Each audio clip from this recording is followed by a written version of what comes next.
The paradigm shift from physical to digital has really taken a drastic toll on the major record labels. Where there were 6 major record labels in the 80s and 90s, currently there's only 3. Now, what are these major record labels? Just what do they do? Well, they aren't like the labels of old, where you had an entrepreneur who might have been an artist or a songwriter like Berry Gordy or Ahmet Ertegun that really got involved in the creative process to a great degree.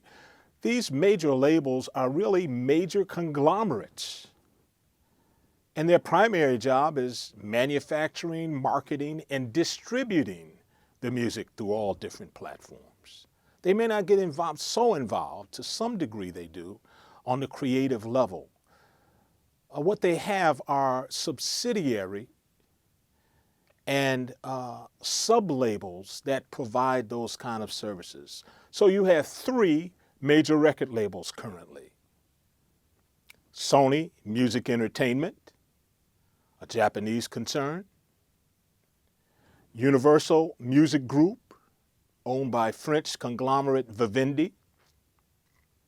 And the Warner Music Group, recently purchased by Leonard Blavatnik of Russia. These are the major labels, and I should say major manufacturers and marketers and distributors of up to 85 to 90% of the records that are sold today. They carry that kind of clout. All right, let's talk about the major labels and their subsidiary and sub-labels. Universal Music Group has a number of influential and significant sub-labels and subsidiaries like Island Def Jam, the great Interscope label, Geffen Records. Berry Gordy's Motown records are now distributed through Universal Music Group. And most recently, Universal Music Group purchased the catalog and contracts of EMI, Priority, and Capitol Records, reducing the number of major labels from 4 to 3. Sony Music Entertainment distributes the great catalogs and the artists that are signed to Columbia, Epic Records, Arista, J Records, and Jive Records. A great cadre of historic labels that has had a tremendous effect on the music industry. And lastly, the Warner Music Group distributes labels like Elektra, Atlantic, and of course, the Warner label. You know, it's amazing that even in this day and time of DIY, you find many artists that want to sign with major labels. But then at the same time, you have a number of other artists that would say, why in the world would you want to sign with a huge company that may not pay that much attention to you? Well, the people that feel that they need to be with major labels like the prestige of being with the major labels. They feel that that gives them clout not only as an artist, but they may have aspirations as producers and want to work with other artists that are signed with the labels, and by saying that they're signed to Columbia can open up new opportunities for them. Most of these artists also mention the fact that these major labels do have a distribution system that is wide and vast, particularly in the physical space. And I can tell you that that is really true. And here's the thing. Major labels are tremendous at expanding your market. I find it remarkable that a major label can decide on a particular date to have your recordings in record stores internationally. They can gear all of their marketing effort for the release of that record on that particular date. And I have to say that I am very impressed with major record labels. As an attorney representing artists, I've fought them on a number of issues. But, you know, years ago, I was able to get one of my clients' marketing plans from their record label. And as I thumbed through the marketing plan, I was amazed to see at all of the various areas the company had really structured specific marketing and promotion activities and the cost of those activities. The cost to have an ad in a national magazine, thousands of dollars.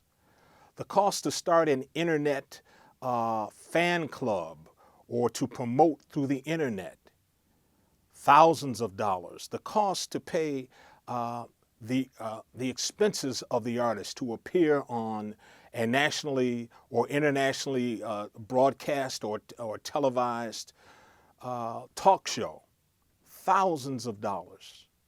And so it's amazing to see that record companies are able to not only meet those expenses, but also to have a distribution network which enables them to have that record in stores nationally and even internationally on a particular date.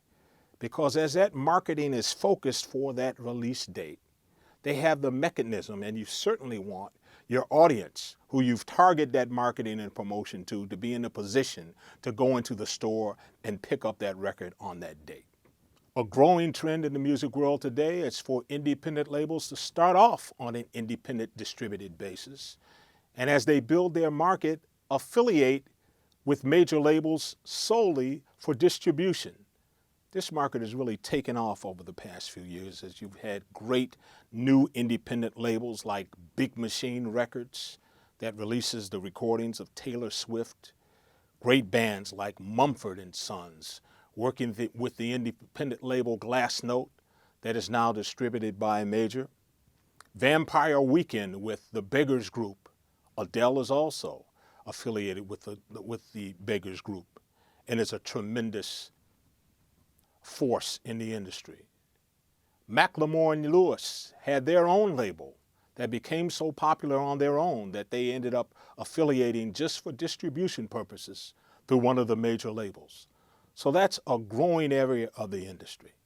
But now let's look at this from the historical perspective. Back in the 50s and 60s, and even in the 70s to some degree, most recording artists had to have a label in order for their product to reach the market.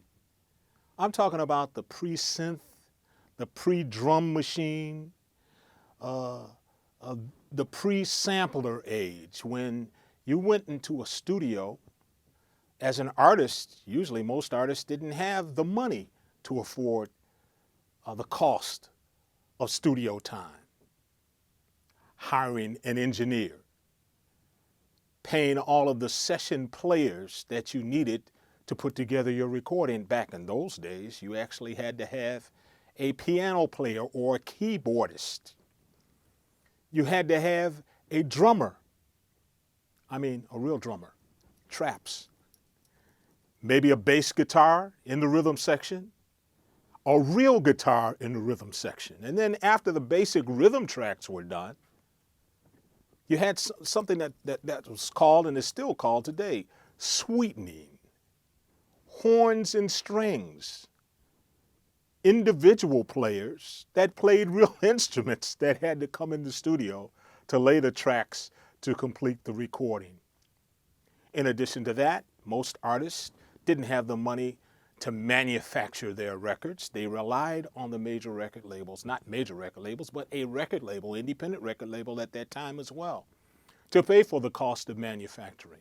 And they certainly didn't have the distribution system when it was strictly a physical market. That was one of the ways that the labels had a stranglehold on the artist. In order to reach the market, pretty much you had to go through a label's distribution relationship. But a number of things have changed over the past 40, 50 years. Well, how have they changed?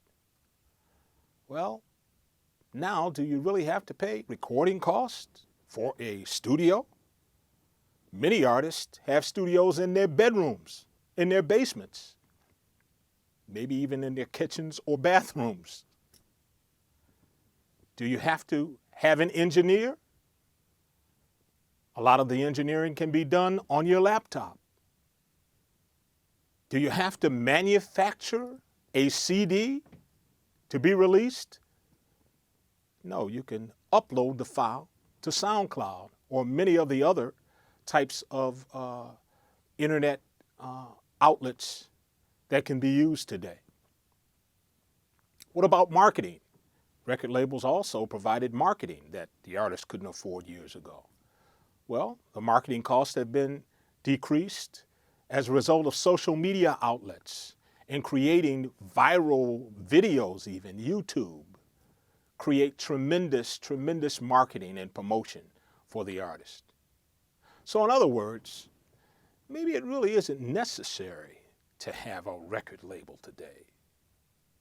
Once again, entrepreneurship and innovation. So if you have the talent to be able to record yourself and put together all of the pieces of the recording, you could be in a great position to be in business. I remember Stevie Wonder years ago was one of the first artists to play all of the instruments as synthesizers came in. And it was really remarkable during that time because artists were looking at the fact that they had to bring in various session musicians to play. But when the synclavier came in, drum machines came in, Stevie was one of the first artists to record all of the music on his own. And that kind of set the music industry on a path of people being able to create their music at a very low-cost fashion using all of these new technological advancements. So, where are we now? We're in the age of DIY. Do it yourself. Can you create that product on your own? Maybe you can. Can you exploit all the various social media outlets to really create a hype, create a great YouTube video that's going to really maximize your exposure to the audience that you want to have? Are you going to be in a position not only to create that initial hype and develop that initial audience, but are you going to be able to develop that audience and expand it to the next level? That's primarily what the major labels are still saying to this day, that, wait a minute, when you really want to reach the broadest market, come to us. That's what we do. We can take you from this level to the next. And many DIY artists are feeling that pressure once they have that initial audience reception and success, whether or not they should go to the next level with the major labels, or if they should continue to try to do it yourself, DIY. Well, here's the difficulty with DIY.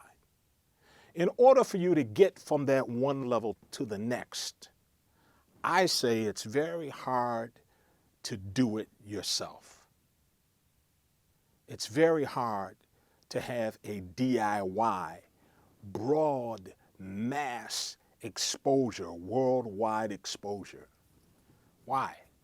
Because if you're involved in the creative process and you're writing your songs and you're recording your songs and you're into that creative groove, it's kind of tough to have to turn that off and get on Twitter and post an update.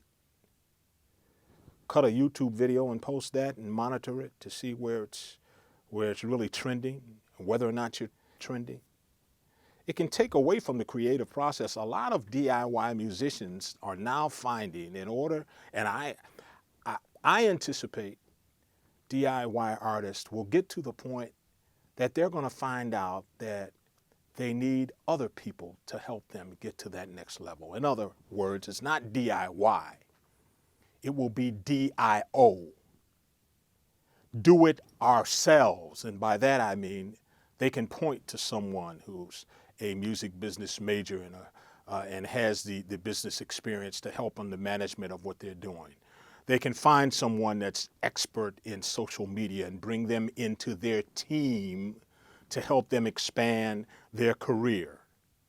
They can find someone who has contacts with sponsorships and endorsements to help them to attract needed financing for them to pursue other ventures on behalf of not only those companies, but maybe their own ventures, their own products.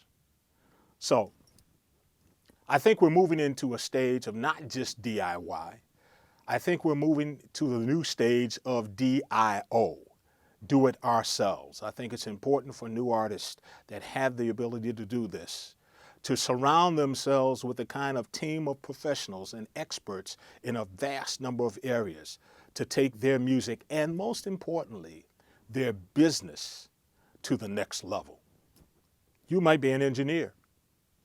And trust me, powerful product is still one of the big P's. They're going to need people that can put and mix the recordings so that it stands up over time.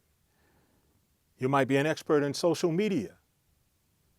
Artists are going to need great people to help them navigate the internet and the marketing and promotion through those means. If you're a songwriter, if you're a musician who can provide services in the studio as well, a manager, someone who can coordinate all of these activities on behalf of the artist, someone who could track down and arrange sponsorships and endorsements. Maybe you can create a new tech app that's going to provide some kind of benefit to expand the artist's career. All of these vast areas and opportunities are only going to grow as more and more people take advantage of the new technology and the new digital age.